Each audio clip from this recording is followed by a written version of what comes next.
video game developed by BioWare and published by EA, which means it's either unfinished or there's a shitload of microtransactions, because that's how you generate money now in the video game industry. Anthem lets players assume the role of a freelancer. Freelancers are these like exoskeleton suits that kind of look like Iron Man, in that you have to go into the Heart of Rage, which is part of the Anthem of creation, responsible for all these major phenomena in the world, and you, as a freelancer, have to take down the monitor from seizing control of the Anthem. Anthem looked like a cool idea when it was first announced and when the gameplay was first released, and I had gotten this game a few weeks ago, and I played through it. And it's a whole lot of nothing. It's a game that feels lazy. I really don't know how else to describe the game. It's definitely finished. And I didn't encounter any microtransactions, so from Electronic Arts, that's a good thing. But I just felt bored with the game. It's one of those games where you can go so many days without playing it, and you don't feel guilty because it's like, oh shit, now I don't even know what the story is, because I barely knew what the story was playing this game. It does have a campaign, but the thing with the campaign is that this is a game that is meant to be played online all the time. So when you're playing the campaign with other people. And I'm a person who likes to just play the campaign by myself. You can set it so you can play the campaign by yourself. Set it to private match instead of going into a public match for matchmaking. But I felt like the experience for me in this game wasn't that great by myself as it was with other people. But at the same time, when I'm playing online with other people in the campaign for this game, you can't even pause the game to like go get a drink or something, because it's like, I forget which Halo game it was, but like if you pause the game during multiplayer, I think it was the first Halo game, you pause it, there's still shit going on in the background. And like, so you could literally be getting shot at while the map is displayed on the screen, while you're going to take a piss or get a drink or whatever you want. Go grab some food, something. I had to go and do laundry the other day, and my laundry was done while I was still playing a mission, so I had to pause it, and I was like, oh, nothing will happen. And the game kept going while I was there, so by the time I got back, the mission was complete. I was like, oh, well, I guess I don't have to do this now. I can just sit back and watch my teammates do this game. This is a game you literally don't have to play. You can just sit there and wait until everybody else you're playing with in the game just completes the missions. I feel like that's lazy, and it didn't really enrich my experience with this game. Also, it feels like a huge ripoff of Titanfall.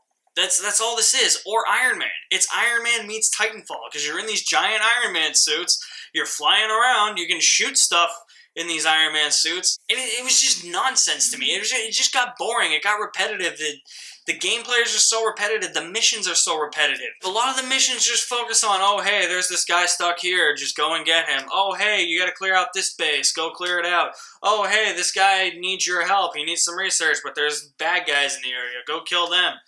That's all it basically was, and it's so weird because the gameplay is played from a third-person perspective, but then when you're in, like, the futuristic city called, I think it's Fort Tarsis, I don't even remember, I don't really care either. You're playing it from a first-person perspective, and when you have to go and meet all these people, that's how you get your missions, but you have to go and meet all these people and talk to all these people. You get around as if you're in a first-person world as you're playing in the first person. It made no sense. It didn't really mesh well together. There was no progression as to why this had to go from third person to first person. It made no sense. And the main hub, Fort Tarsis, it's pretty boring because there's nothing to do. It's just, go talk to these people for missions. Go talk to these people for side quests. Go talk to these people for money. That's all it is. There's nothing cool you can do. It's not like Assassin's Creed or something like that where it's open world and you can do whatever the hell you want. It's nothing like that. Also, we gotta talk about these load times. Oh, man. Holy shit. These load times. It took literally 7 minutes one time for my game to load. 7 minutes. I'm playing this on the Xbox One. in 2019. I would expect that from a game in 1999 or 2000 or the 2001, whatever, somewhere in the early 2000s. Not 2019. That is unacceptable for a game nowadays. That cannot happen. Character models just look kind of bleak. Nothing really hit home. The graphics just okay. The visual landscape, like the actual world itself, looked visually stunning, but like the characters themselves, nothing really to them, and their graphics weren't that great. I loved looking at the beautiful scenery in the woods, the forest, the ocean sides, all of that. That was all beautiful and very colorful, and that's what I wanted and that's what I want from a game like this. But just give me good gameplay while you're at it. I did not like this gameplay, and all the menus are really confusing because as you select something and then you hit A, and then it looks like it takes a minute. When you hit A, they're on a delay, so it makes you feel like you didn't hit A. Like you're raping the A button. It's like, come on, I hit the button. I'm back at the screen. What the fuck is happening? That's what it feels like, honestly. I just rolled all over the place. It's so frustrating. And then the peripherals, like this, I forget what you call those, like the HUD, the HUD thing, where you have to adjust the camera. You adjust the camera, but it's funny because this game came out this year. It's not cropped properly. The top of the screen is cut off, so you can't even see half of what your objective is. You can't even see half of the bottom screen. You continually have to go into the settings menu to crop it every time you play.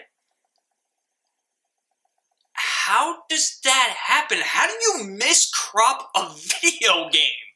God damn, like, I miscrop some of these reviews, but I go in and I fix it on iMovie. It's called cropping.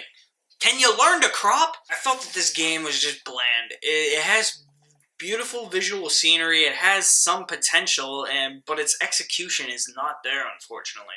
I felt like I was just playing an Iron Man Titanfall ripoff, and I didn't like the way the menus were laid out, I didn't like the way they were designed, I didn't like the interface, it just wasn't very user-friendly. The load times were long, and I just hated how when you hit start, the game's still going on in the background when you have your map pulled up. Being an online campaign game just didn't work. It was a nice idea, but I think there's got to be tools to refine that, and EA's probably not the company to do that. I'm going to give Anthem, I don't know, 4.5 out of 10, maybe a 5. I don't know. No higher than a 5.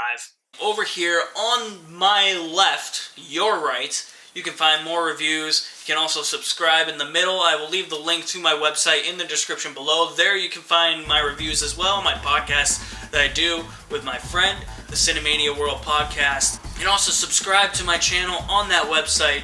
You guys are the best. Thank you for watching. My name is Alex Madden, and I'll see you at the movies. So.